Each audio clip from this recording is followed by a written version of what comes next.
Detrás de un gran hombre siempre hay una gran mujer.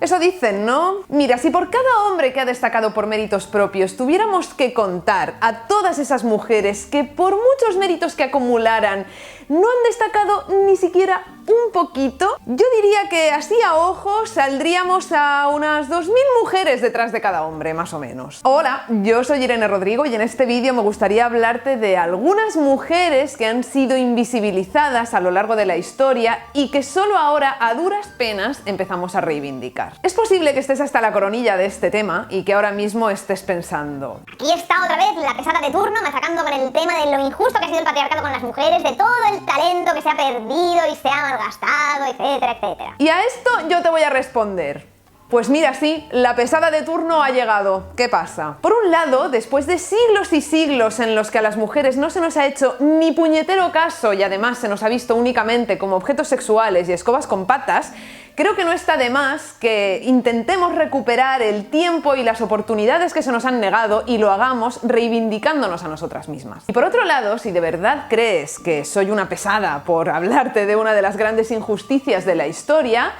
te diría que este vídeo va especialmente dirigido a ti. Porque si piensas eso, a lo mejor todavía no eres del todo consciente de la injusticia histórica que hemos sufrido y que de hecho seguimos sufriendo las mujeres. En este vídeo quiero analizar qué mecanismos se han puesto en marcha a lo largo de la historia para menospreciar, invisibilizar y cubrir con mala fama a las mujeres que quisieron destacar y que no pudieron hacerlo, o que de hecho sí consiguieron destacar, pero como te decía, han pasado a la historia como las malas de la película. Si te apetece adentrarte, aunque sea un poquito en el lado de la historia que no te han contado los libros, quédate en este vídeo.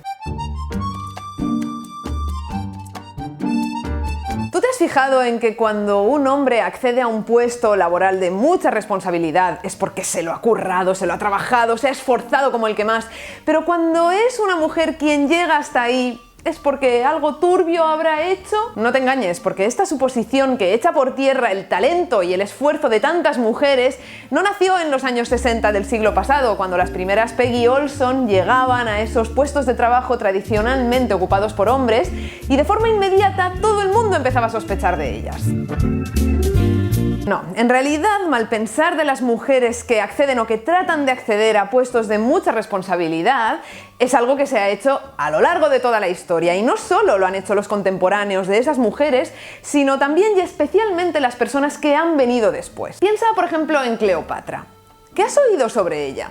¿Qué te ha llegado de su figura a través del cine, de la literatura y de la versión machista de la historia? Seguramente sabes muchísimo más de sus líos con Julio César y Marco Antonio y de su muerte, por supuesto suicidio, que de sus dotes como gobernante, ¿verdad? Y lo más probable es que tengas una imagen de Cleopatra como de mujer manipuladora, embaucadora e incluso cruel. Sin embargo, si Cleopatra hubiera sido Cleopatro, seguramente habría pasado a la historia como un hombre decidido, perspicaz y estratega. Sí, claro, se cargó a algunos inocentes por el camino y dio alguna que otra puñalada por la espalda, pero oye, es que eso era necesario para mantener su imperio, el imperio de Cleopatra. Piensa también en Isabel la Católica, que ha pasado a la historia como una reina despiadada, una reina insensible. Seguramente tendría esta faceta, pero poco se habla de su mecenazgo a los artistas, especialmente a las artistas mujeres, y tampoco se oye mucho sobre su aportación a la historiografía o sobre su visión estratégica de gobierno. Dependiendo de quién cuente la historia, sus protagonistas pueden ser monstruos o ángeles, malos malísimos o valientes, personas estrategas o personas manipuladoras. Y curiosamente, quién sabe por qué, las mujeres caen demasiado a menudo en este lado negativo de las interpretaciones de la historia. No te engañes, el hecho de que a las mujeres poderosas de la historia se las haya etiquetado con un montón de adjetivos de connotaciones negativas no es algo casual. Por un lado, todos los rasgos de personalidad que tienen que ver con el poder, con la dominación, han estado tradicionalmente asociados a los hombres y no a las mujeres. Un hombre poderoso no nos choca, y sin embargo, una mujer poderosa sigue resultándonos desacostumbrada, intimidante, y de alguna forma hay que contrarrestar esa extrañeza que nos provoca. Y un claro ejemplo de esto es Angela Merkel, la canciller de Alemania. Mira la cantidad de burlas que ha recibido a lo largo de su gobierno por cosas tan absurdas como su físico o como su vestimenta, pero claro, como esta mujer es poderosa, hay que atacarla por algún lado, hay que ridiculizarla por algún flanco, aunque sea a través de su aspecto físico, que es algo que no tiene nada que ver con su capacidad de gobierno o con su inteligencia. Por otra parte, crear una imagen negativa de las mujeres que han conseguido poder es una manera de disuadir a otras mujeres de perseguir, de buscar ese poder. Ningún ser humano desea que lo tachen de loco, de manipulador, de embaucador o de mala persona. Tampoco las mujeres, claro. Si una mujer quiere poder y gloria, pero a cambio de ello tiene que renunciar a su reputación o tiene que manchar esa reputación, pues a lo mejor se lo piensa dos veces. Esta es exactamente la misma estrategia que se ha seguido y que se sigue con las mujeres solteras.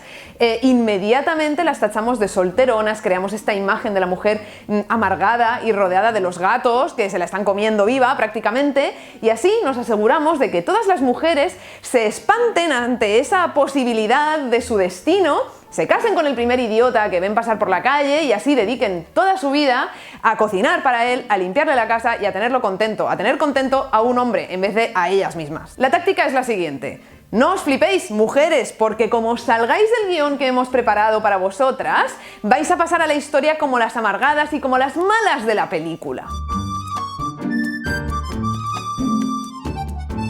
Desde hace unos años tengo la sensación de que se está reivindicando más que nunca a las mujeres artistas olvidadas de la historia. Mujeres escritoras, pintoras, cineastas, etcétera, a las que no se les había hecho ni caso por el simple hecho de ser mujeres. Piensa, por ejemplo, en las llamadas las sin sombrero, que por si no lo sabes, eran las mujeres de la generación del 27 en España. Lo que pasa es que como no se les permitió pertenecer del todo a esa agrupación, al final tuvieron que ir por su cuenta, ir a su bola, tratando de reivindicar su espacio en el mundo de la literatura y del arte, y como consecuencia, bueno, pues pasaron más desapercibidas, 1000 veces más desapercibidas que los hombres. También me vienen a la cabeza pintoras, por ejemplo Artemisia Gentileschi o Sofonisba Anguissola, del barroco y del renacimiento italiano respectivamente, que en su momento llegaron a alcanzar bastante fama en el mundo de la pintura, pero luego la historia del arte las ha invisibilizado. Y no pienses que esa invisibilización ha acabado ya, ni muchísimo menos. Me viene el ejemplo de María Moreno, a quien o no conocerás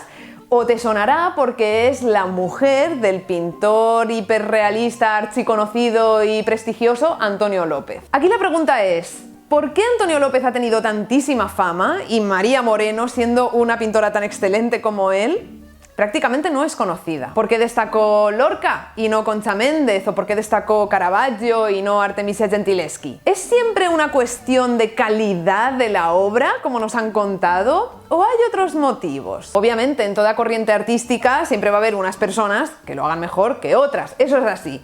Pero ¿cómo puede dar la casualidad de que a lo largo de la historia todo siempre lo hayan hecho mejor los hombres que las mujeres, ¿eh? Después tocaremos este tema, pero ahora me gustaría cuestionar una idea que ha condicionado la vida de muchísimas mujeres a lo largo de la historia, y es que nuestro lugar no es un escritorio, ni un taller de pintura, ni un despacho. Nuestro lugar es la casa. Si las mujeres pintamos, escribimos o gobernamos, estamos invadiendo un espacio que no nos corresponde, un espacio del que debemos ser expulsadas lo antes posible. Estoy segurísima de que muchas mujeres a lo largo de la historia habrían deseado derrocar ese mandato y liberarse de él, pero ya me dirás tú cómo podían hacerlo si no podían trabajar ni como artistas ni de ninguna otra manera, y si dependían económicamente de otra persona, normalmente un hombre, su padre o su marido. O tienes una familia amante del arte y que además tiene ciertas ideas progresistas para su época, como por ejemplo le pasó a Sofonisba Anguissola, cuyo padre siempre la apoyó y quiso que ella misma fuera artista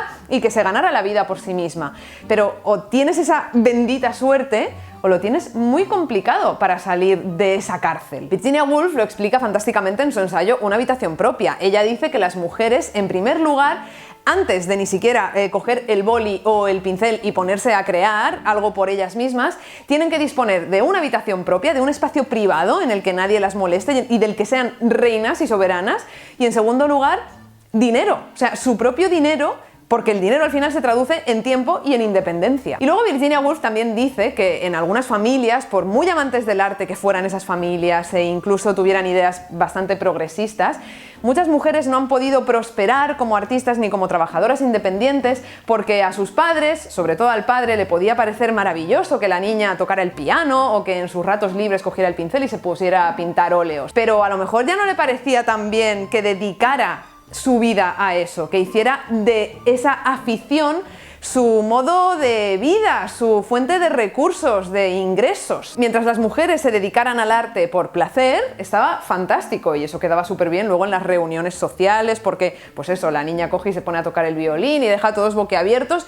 y fantástica fiesta. Pero si eso se lo tiene que llevar a la faceta económica profesional de la vida, ahí ya no nos gusta tanto. En cuanto las mujeres han tratado de ocupar los espacios tradicionalmente masculinos, la respuesta casi siempre ha sido la misma. Ese no es tu lugar. Y aún así muchas mujeres han logrado ocupar esos lugares contra viento y marea. Por ejemplo, me viene a la cabeza Mary Wollstonecraft, que por cierto fue la madre de Mary Shelley, la autora de Frankenstein. Mary Wollstonecraft fue escritora y fue además una de las primeras pensadoras feministas, aunque seguramente su nombre o no te sonará o te sonará vagamente. O pienso también en Ada Lovelace, nacida en el siglo XIX, que está considerada la primera programadora informática porque fue la primera persona que diseñó un algoritmo destinado a ser procesado por una máquina, cuando esas máquinas ni siquiera existían.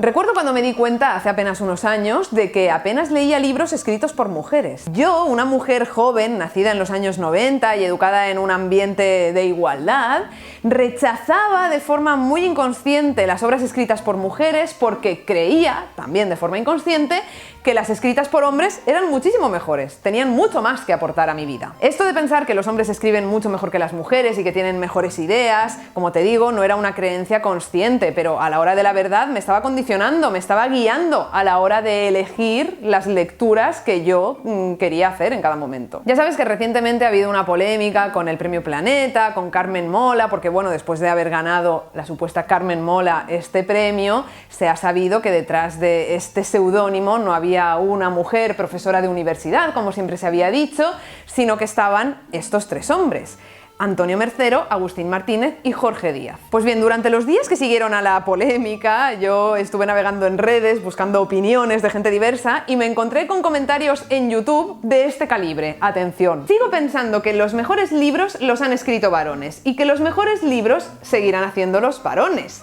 Me parece que es una cuestión de naturaleza. Es decir, hay personas que de forma muy consciente siguen creyendo que los hombres escriben, pintan, gobiernan, conducen, lo que sea, mejor que las mujeres y además no tienen ningún problema en defender esta opinión en voz alta o incluso publicarla en YouTube. Y en realidad hasta cierto punto tiene sentido que creamos esto y que lo defendamos, porque si el 95% de pintores, de escritores, de filósofos que hemos estudiado son hombres, ¿cómo vamos a pensar que las mujeres hacen bien eso de pintar, de escribir o de filosofar? Si lo hicieran bien, también estarían en los libros de texto, ¿no? Si a ti, durante toda tu vida académica, desde primero de primaria hasta el último curso de la universidad, solo te han hablado de tíos, pues hombre, es bastante difícil que halles un resquicio en esa mentalidad patriarcal y te puedas preguntar a ti misma dónde narices están las mujeres. Las mujeres, yo creo que es obvio que podemos hacer bien lo que sea. Lo que pasa es que en la mayoría de casos ni se nos han dado los medios ni las oportunidades para hacerlo, y cuando se nos han dado, no se nos ha dejado formar parte de la historia, no hemos pasado a estar incluidas en esos libros de texto. Y si aún así hemos conseguido llegar a los libros de texto, como le pasó a Cleopatra, entonces una parte de esa historia se ha encargado de tergiversar nuestra imagen, de hacer que parezcamos las malas, las locas, las amargadas. En fin, la historia que nos han contado está muy falta de grandes mujeres, y no porque no existan, no porque no hayan existido, sino porque efectivamente están detrás de esos grandes hombres, pero no apoyándolos abnegada y solidariamente para que ellos avancen mientras ellas los ven prosperar desde lejos, no, están detrás pero saltando, levantando los brazos a ver si por fin llaman nuestra atención y les damos el lugar que merecen en la historia. Ahora podemos darles ese espacio, pero para hacerlo definitivamente hace falta que buceemos en la historia y que reivindiquemos a todas esas mujeres olvidadas. Pero sobre todo es necesario que a partir de ahora valoremos, reivindiquemos, impulsemos el talento y el trabajo de todas esas mujeres que aún están a tiempo de salir en los libros de historia antes de morir. Este vídeo forma parte del Festival Torrent Histórica, que se celebra en Torrent del día 18 al 21 de noviembre de 2021. Tienes toda la programación del festival en torrenthistorica.com. Yo te animo a que te acerques al festival, no solo porque en él vas a descubrir y a conocer a muchos autores y autoras con muchas cosas interesantes que contar y que compartir contigo, sino porque además me da la sensación de que a través de los debates, las mesas redondas, las presentaciones, las conversaciones que se generen allí, vas a poder tirar por tierra por fin muchos prejuicios, muchas ideas preconcebidas sobre las mujeres creadoras y sobre las mujeres poderosas. Nos vemos allí. ¡Chao!